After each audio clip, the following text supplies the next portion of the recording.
Capítulo 7.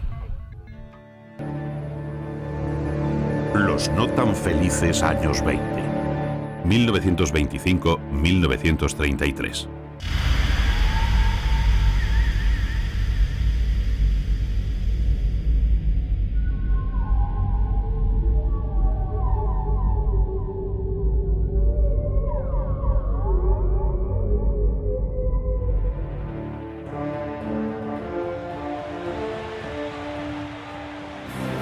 La paz firmada en Versalles no podía hacer olvidar los muertos, ni apartar de la mirada las ciudades devastadas que seguían allí, cuadro desolador al que se unió el desorden civil y el paro. Caldo de cultivo para las dictaduras. Era necesario olvidar tantas cosas. Para ello nacía aquella época dorada. Por doquier se percibe un ansia de vivir, un deseo de desquitarse de las atrocidades sufridas y recuperar el tiempo apretando hasta el fondo el acelerador de la vida. Hacia 1925 la guerra quedaba lejana y el dinero corría con fluidez. La gente gastaba y solo existía una justificación: vivir mejor. A pesar de los nubarrones que amenazan el futuro, había una relativa calma social. Incluso los intelectuales veían las cosas desde ángulos menos negativos, como si la Primera Guerra Mundial hubiera enterrado viejos estilos de vida.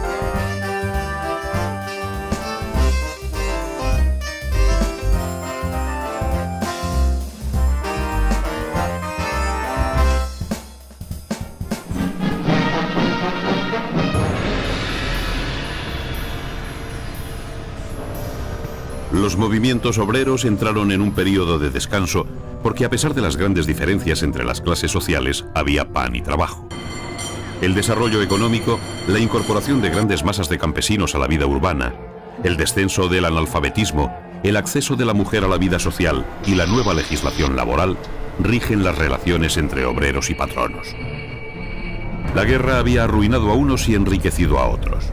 Europa salía de la contienda con los recursos agotados, la infraestructura del transporte y la comunicación destruida y los medios de producción devastados.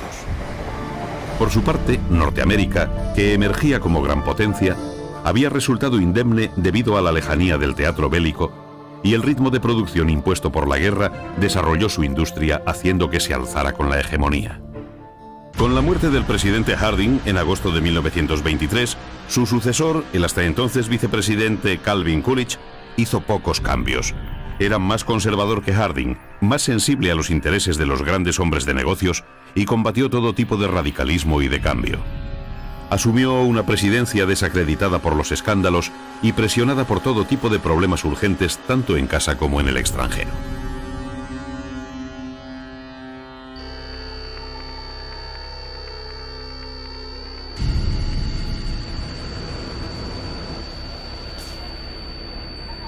América fue ajena a todo tipo de crisis a lo largo de estos años de expansión económica.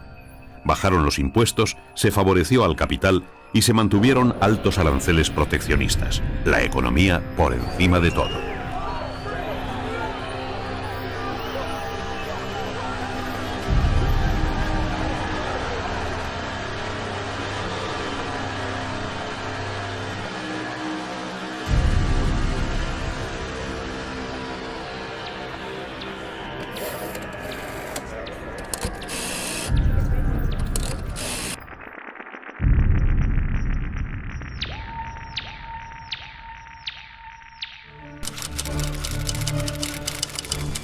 De 1924 a 1929 se produjo un aumento de trabajadores de cuello blanco cuyos salarios doblaban el de los obreros y campesinos.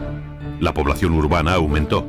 Asimismo, los ingresos de las clases altas se dispararon y en 1929 la renta per cápita del americano medio estaba por encima de los $680 anuales. Herbert Hoover sucedió a Coolidge en la presidencia de la nación. El presidente Coolidge y su ministro de Economía, Malone, predicaban y fomentaban el enriquecimiento fácil y rápido. El 24 de octubre de 1929 pasó a la historia como el Jueves Negro. Aquel día, 13.000 paquetes de acciones cambiaron de manos y el precio bajó como nunca en la historia de la Bolsa de Nueva York. Tardó un par de años en tocar fondo, pero para entonces la caída se había llevado por delante 2/3 de los valores bursátiles allí representados. Cerraron muchas fábricas. Las hipotecas no pudieron ser pagadas y se perdieron casas y negocios. Los bancos fallaron, se dejó de pagar dividendos, bajaron el trigo, el algodón, el cobre, el petróleo, la carne y una larga lista de productos básicos, y el poder adquisitivo de millones de familias se hundió irremediablemente al tiempo que caía el comercio exterior en picado. El paro se extendía de manera alarmante. 3 fueron las celebraciones olímpicas de la década. Las de París dejaron honda impresión en los ambientes deportivos por las proezas de Paavo Nurmi, la estrella finesa de las pistas, que estableció 20 récords del mundo y ganó 9 medallas de oro olímpicas. La crisis económica, la depresión, se dejó sentir también en el ámbito olímpico. Tanto fue así que los Juegos de 1932, celebrados en Los Ángeles, acusaron el problema, y el alto coste de los viajes y estancias de las representaciones redujeron el número de participantes. La Sociedad de Naciones, con sede en Ginebra, fue creada para garantizar la independencia de las pequeñas naciones tras la firma del Tratado de Versalles. Nació como tribuna de debate internacional. Al principio, la ausencia de los Estados Unidos desvirtuó sus posibilidades. Sin embargo, era un excelente escaparate diplomático en un momento en el que hacía falta creer en la paz. En 1925 la atmósfera era propicia. Europa se recuperaba de la inflación. Se estabilizó la moneda en la mayoría de los países. Se reanudaron las relaciones entre la URSS y las principales naciones. Se llegó a un acuerdo en el pago de las compensaciones alemanas a los países vencedores de la Primera Gran Guerra, el Plan Dawes de 1924. Alemania se había recuperado con tal pujanza de 1925 a 1928 que pasó a ser la segunda potencia mundial. También Francia se rehizo. Era posible entenderse y la Sociedad de Naciones preparó el Acuerdo de Locarno firmado en 1925 por Francia, Bélgica y Alemania, que garantizaba las fronteras con el visto bueno de Inglaterra e Italia y abrió las puertas a Alemania con puesto permanente en el Consejo. 2 grandes políticos fueron los artífices del entendimiento, el francés Aristide Briand y el alemán Gustav Stresemann, que se inclinaron por una política del acercamiento. En 1924 murió Lenin, dejando una profunda escisión en el seno del comunismo ruso. En 1922 se había cambiado el nombre de Rusia por el de URSS, Unión de Repúblicas Socialistas Soviéticas. Una de las facciones, dominada por León Trotsky, era partidaria de exportar el comunismo a todo el mundo e instalar la revolución permanente para que no hubiera posibilidad de revisionismo o vuelta atrás. Eran los hombres de la vieja guardia. La lucha entre Stalin y Trotsky fue terrible y acabó con la expulsión de Trotsky en 1929. En 1930, el 16º Congreso del Partido Comunista reconocía a Stalin como líder indiscutible. Stalin tenía una obsesión: industrializar el país. Y lo consiguió. Para ello, procedió en 1928 a la desculaquización del campo, a terminar con los terratenientes, con los campesinos acomodados o kulaks. Esta política se llevó a cabo de manera brutal. La colectivización del campo, de la agricultura y la ganadería estaba en marcha. La megalomanía del dictador no tenía límites. Consiguió lo que se proponía con la persecución de todo asomo de disidencia, la creación de un aparato policial perfecto y la represión. No obstante la violencia de los métodos, Stalin dio a Rusia una finalidad colectiva, una meta moral constructiva, una unidad de destino. Todos parecían querer lo mismo: convertir a la URSS en la primera potencia del mundo. Casi se consiguió, aunque fuera a costa de la sangre, del sudor y de las lágrimas de millones de rusos perdidos en los innumerables archipiélagos de deportación y miseria. En octubre de 1925, el Tratado de Locarno supuso una buena disposición internacional hacia el arreglo pacífico de los problemas. Se habló de diálogo. El inglés Chamberlain, el francés Briand, el alemán Stresemann y el italiano Mussolini renunciaban a la violencia. La buena marcha de la economía propició el entendimiento. El clima de pacifismo parecía responder a la realidad. En 1926 y 1927 se celebró la Conferencia de Desarme y la Conferencia Económica Internacional. La prosperidad dio paso a la euforia. Se hablaba de Belle Époque, Happy Years, de Prosperity, Felices 20. Era preciso ese respiro alocado y vibrante de unos años dorados en los que el capitalismo creó riqueza, modernizó las empresas y mejoró la vida. La aviación se perfilaba como una imparable revolución en el mundo del transporte. No es fortuito que en mayo de 1927 Charles Lindbergh cruce el Atlántico con su Spirit of St. Louis, Nueva York-París sin escalas en 33 horas y media, cubriendo una distancia de 5.809 kilómetros. Aunque pasó desapercibido, uno de los inventos más innovadores y revolucionarios tuvo lugar en 1929 en una pequeña localidad de Nueva York. Allí, Michael Cullen inauguró el primer supermercado. Los precios bajos eran la forma de hacer frente a la crisis. El automóvil alcanzaba tal popularidad que en 1927 uno de cada 4 norteamericanos tenía coche. Las cadenas de montaje de la Ford lanzaban la mitad de los automóviles que circulaban por el mundo. Sus Modelo T mostraban la pujanza industrial americana. El automóvil era el exponente de una época feliz y confiada. Se había convertido en elemento que trascendía su propia utilidad. Suponía libertad, intimidad, estatus. Charlotte reflejaba en tiempos modernos la naturaleza de los nuevos métodos de trabajo. Un canto agridulce a la máquina, a la cadena de montaje. Se recomendaba lo contrario de lo que hasta entonces había sido una virtud, el ahorro. Ahora se pedía consumir, gastar, comprar, almacenar bienes, objetos, cosas, no dinero. No tardó en ser difícil dar con alguien que no tuviera deudas. El cambio de mentalidad, la conversión del hombre en consumidor, erosionó poco a poco la estabilidad social. El cine se reveló como el espectáculo del momento. En 1926, el entierro de Rodolfo Valentino, a poco de haberse estrenado El hijo del Caid, mostraba el favor de que gozaban sus películas. Existían cerca de 1000 salas de proyecciones en los Estados Unidos, cuando en 1927, un suburbio de Los Ángeles, Hollywood, se perfilaba como la meca del cine. Aquel año se había estrenado la primera película hablada, El cantante de jazz.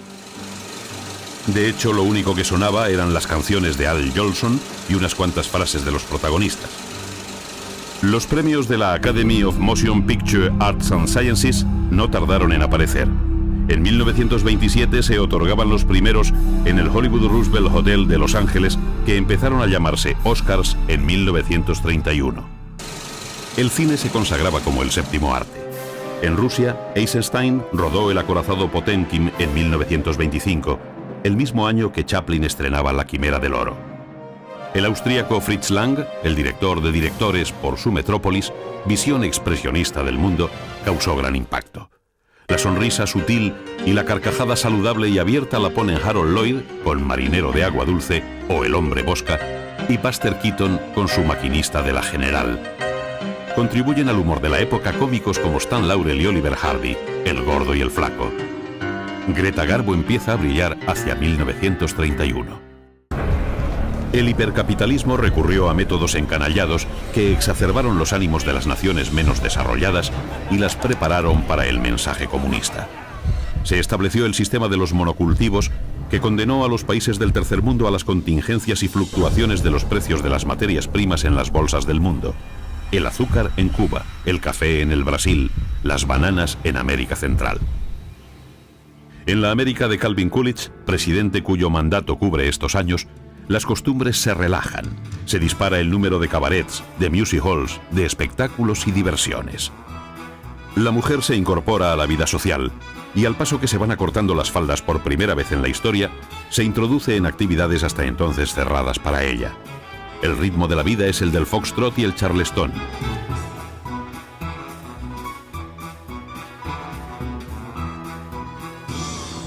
En 1927 se consagra en París una moda de primavera insólita.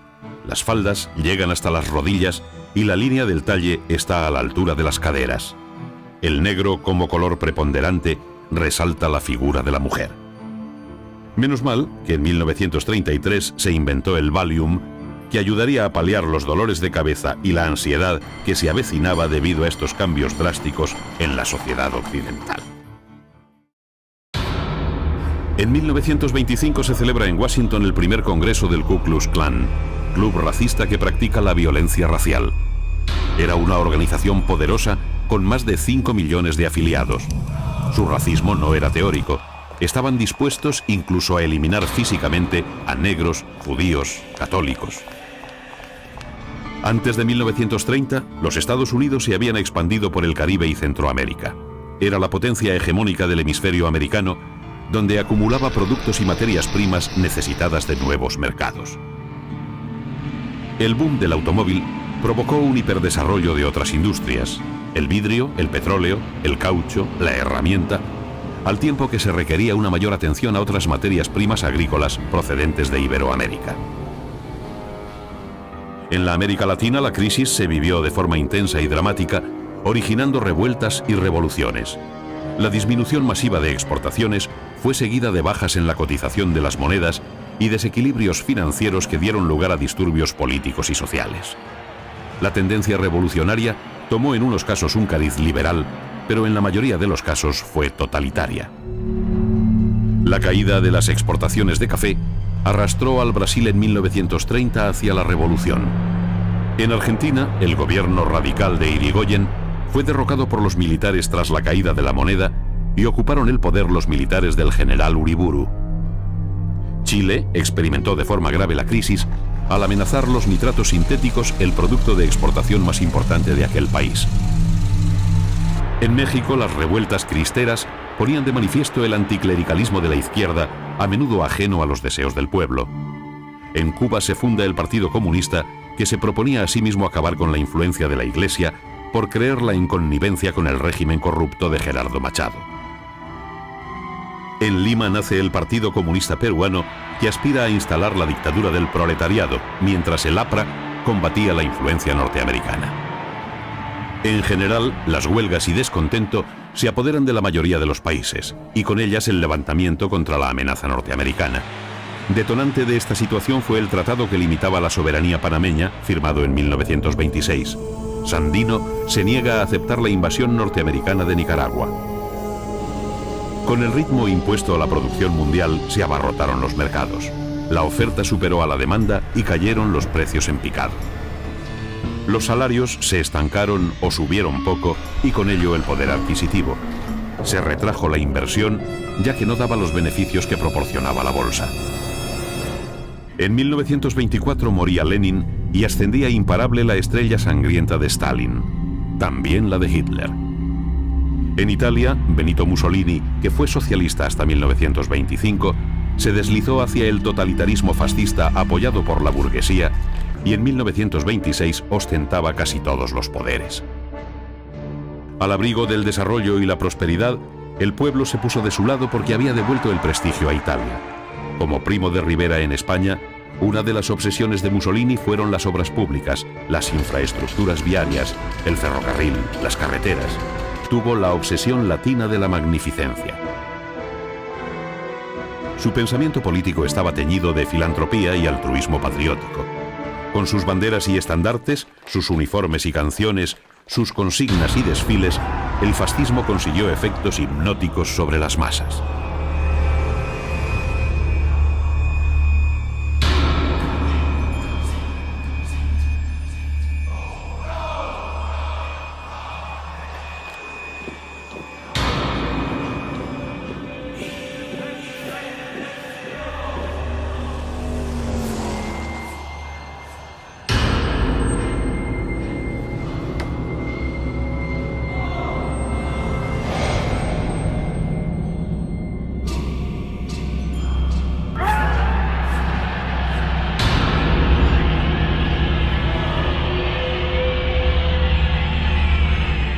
La fundación de la Acción Católica por Pío XI, cuyo pontificado abarca este periodo histórico, suponía una voluntad y esfuerzo por contrarrestar los ataques furibundos que la Iglesia recibía del materialismo, el racismo, el totalitarismo y el culto a la violencia. Soplaban, sin embargo, vientos antiimperialistas. El norte de África se levantó contra Francia, la India contra Inglaterra. En 1930, Gandhi, el Mahatma, el alma grande, decidió desobedecer las leyes impuestas por los ingleses, adoptando una postura insólita, la resistencia pasiva. Las relaciones con los británicos no llevaban a ninguna parte. En 1927, Chiang Kai-shek dio fin a las guerras civiles y al frente del Ejército Popular Republicano marchó hacia el norte para unificar el país y conquistar Pekín en 1928. El mando del Ejército Popular se escindió en dos tras la toma de Shanghái. Los conservadores se alejaron de los asesores soviéticos y trataron de fundar un estado totalitario. La extrema izquierda se consolidó en las provincias de Jiangxi y Fujian y fundaron un gobierno comunista bajo Mao Zedong y Chu Te. En 1925, el Japón estaba inmerso en una campaña a escala mundial para captar mercados. Era la única salida a la grave crisis económica en que estaba sumido. A la muerte en 1926 del emperador Taisho, todos entendían que acababa una época y se iniciaba la de Hirohito, la era Showa. En 1931, los oficiales radicales iniciaron por su cuenta la guerra de Manchuria, condenada por la Sociedad de Naciones, que no reconoció aquel nuevo Estado.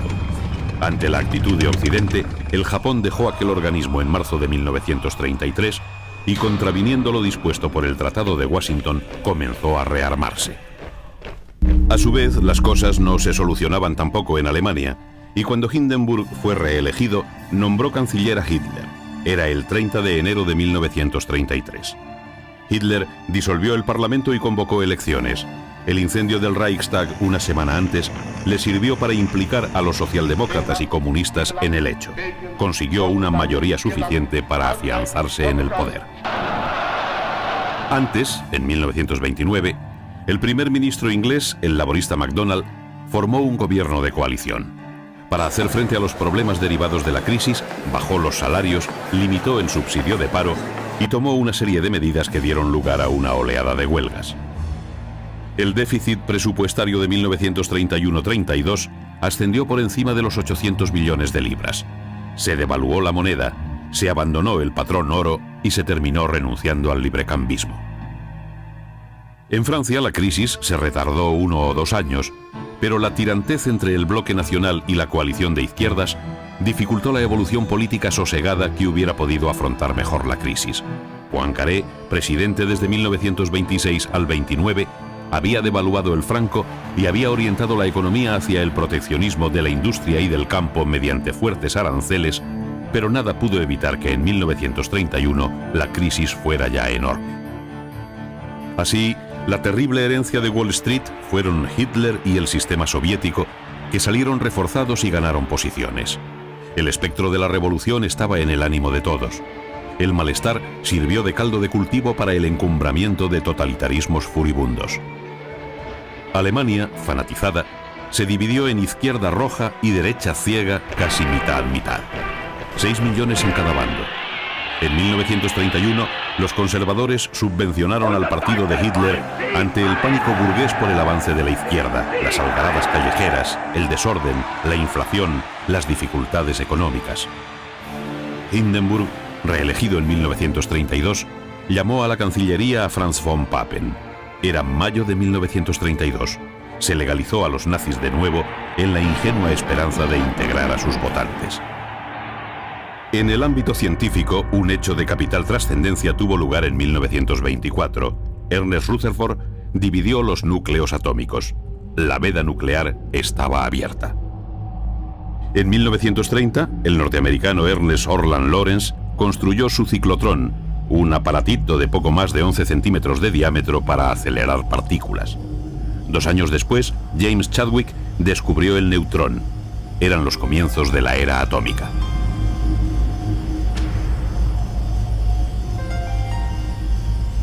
También daba sus primeros pasos en 1926 una ciencia de trascendental importancia, los cohetes. Un oscuro científico norteamericano, Robert Goddard, experimentaba sus extraños artefactos en el patio de su casa en Massachusetts.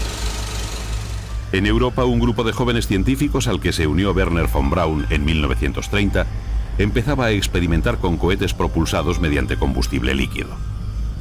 La medicina avanzaba. En 1928, el inglés Alexander Fleming descubrió la penicilina mientras observaba cómo cierto cultivo de estafilococos era destruido por un moho. En el campo del arte, con la muerte en 1927 del español Juan Gris, todos volvieron los ojos del recuerdo a un hecho. Junto con Picasso, Francis Picabea y Braque, Juan Gris había sido uno de los fundadores del cubismo. Sus obras, como El Almuerzo o Cara à Febois, eran exponente importante de la época dorada para el arte. Todo estaba cambiando. El arte se transformaba junto con la sociedad. La pintura acusó los desquiciamientos de la época. La palabra clave la inventó el poeta francés Apollinaire, surrealisme. También el mundo del pensamiento acusaba un estado de cosas semejante. Kafka publicó El Proceso y Hitler escribía su Mein Kampf, Mi lucha, una lucha contra el género humano que generaría decenas de millones de muertos. En 1926, Thomas Edward, conocido como Lawrence de Arabia, publica sus Seven Pillars of Wisdom, y en 1933, cuando ya solo hay barruntos de tragedia, Malraux escribe La condición humaine. José Ortega y Gasset estudió la naturaleza de los tiempos que vivía en La rebelión de las masas. La época hacía honor al título. Todo mostraba un cariz triste, anticipatorio de desastre. El arte busca su rincón propio, su acomodo, la Bauhaus alemana, el suizo Le Corbusier, que llama la atención con su arquitectura de volúmenes, de cubos, esferas y pirámides que flotan sobre fustes buscando un efecto plástico. El norteamericano Frank Lloyd Wright.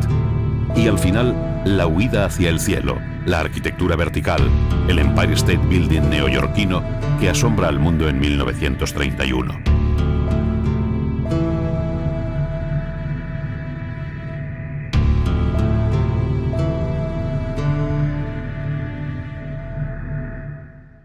El marxismo parecía acertar en sus vaticinios tras la Gran Depresión de 1929. El capitalismo se gastará hasta acabar consigo mismo. Y otra vez cobraba actualidad y sentido aquello que dijera el novelista francés Charles-Louis Philippe en 1897. Ha terminado la época de la cortesía y del diletantismo. Ahora necesitamos unos cuantos bárbaros. Ahí estaban ya, a la puerta, y no unos cuantos, sino muchos.